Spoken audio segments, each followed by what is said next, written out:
Bueno, y a menudo escuchamos hablar sobre los llamados incentivos contributivos, pero ¿qué son y cuál es su propósito? Pues para responder a esta pregunta nos acompaña el CPA Rolando López, presidente del Comité de Política Pública de la organización. Gracias por estar con nosotros. Y esto es un tema que, aunque se discute públicamente, para muchos ciudadanos se trata como si fuera tan secreto como un decreto, por decirlo así. Sí, sí, sí. Y obviamente pues no lo es. El tema de los incentivos es bien importante.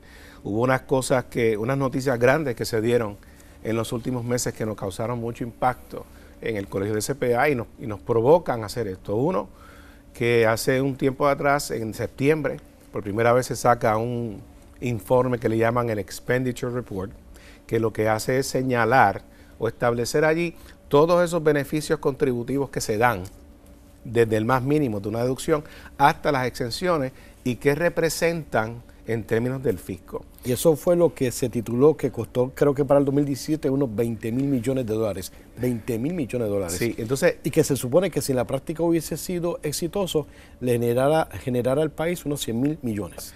Bueno, ¿cuánto es? Ahí viene el asunto de costo versus inversión, porque nos preocupó ese headline de 20 mil millones, porque lo que decía es un hoyo al fisco de 20 mil millones.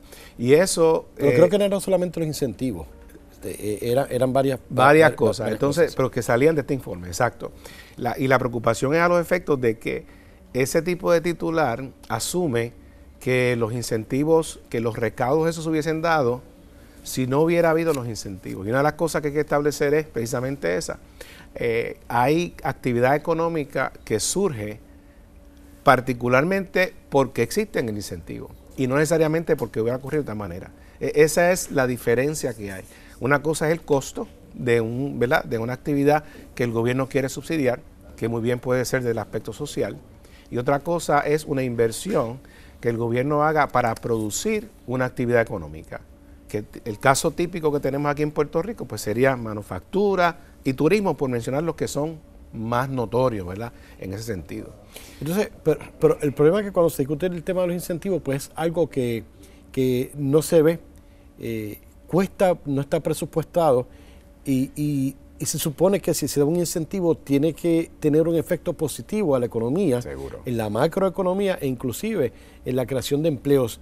Y por años eso no se ha visto. No estoy hablando de que esté en contra o a favor, pero estoy hablándole primero al público, entonces para luego entonces ir a los contadores públicos autorizados, porque ustedes yo sé que tienen un seminario para mejorar todo eso. Sí, de hecho es así. Nosotros por años, de hecho en la fundación, me parece que fue en el 2008, fue de las primeras instituciones, la fundación del Colegio de CPA, de las primeras instituciones que dijo, tenemos que establecer un mecanismo para monitorear el progreso, la efectividad y eficacia de los incentivos que se están dando. Que tienen que ser públicos porque es parte del presupuesto del país, ¿verdad? Precisamente por todos estos años en Puerto Rico nunca ha habido un informe de esa naturaleza, que es la data básica que en todas las jurisdicciones donde se dan incentivos se ofrece, porque los incentivos se dan a nivel global, o sea, en los Estados Unidos, en muchas partes del mundo. Y este informe lo que establece es esa data cruda, pero es el informe esencial para comenzar con el proceso de transparencia,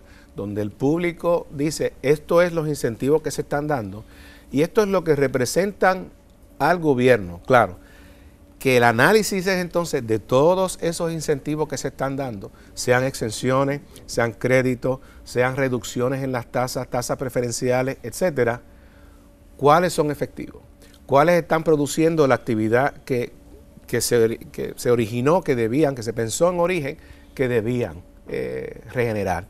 ¿Están siendo efectivos o no? Porque eso es un proceso que tiene que hacerse constantemente. El último código de incentivos que se hizo ahora, la ley 60, sí establece un mecanismo, pero establece un mecanismo para otorgar el incentivo.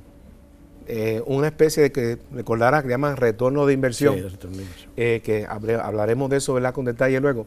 Pero lo que no estaba viendo es, y no estoy seguro de que lo haya, es un proceso para ir evaluando, modificando cómo está siendo la productividad de ese incentivo. Bueno, yo creo que luego del seminario podemos retomar este tema para ver qué tan productivo fue esa discusión y hablar un poquito más de los incentivos, porque no quiero finalizar esta entrevista que va a ser parte del foro que ustedes van a tener, que van a hablar acerca del impuesto de las foráneas, y eso sí debe preocupar mucho al país, porque estamos hablando de la posible pérdida de unos 2.000 millones de dólares. Sí, es sumamente importante, es una de las cosas más importantes que se va a ocurrir en ese seminario, que es este viernes a las 9 de la mañana en el Colegio de CPA. Así que yo creo que sí hay que darle cobertura a esa discusión para ver qué sale de ahí, porque no se ha escuchado ninguna propuesta en específico, y como estuvimos discutiendo fuera del aire, no puede surgir, no se puede eliminar eso a la noche a la mañana, porque va a ser un desastre para la economía del país. Vamos a discutir lo que es, de dónde viene, dónde estamos, lo que representa y también potencialmente cuáles pueden ser esas alternativas. Muchas gracias por estar con nosotros. Vamos entonces a ver qué ocurre y nos cuenta la semana que viene. Seguro que sí. David, adelante.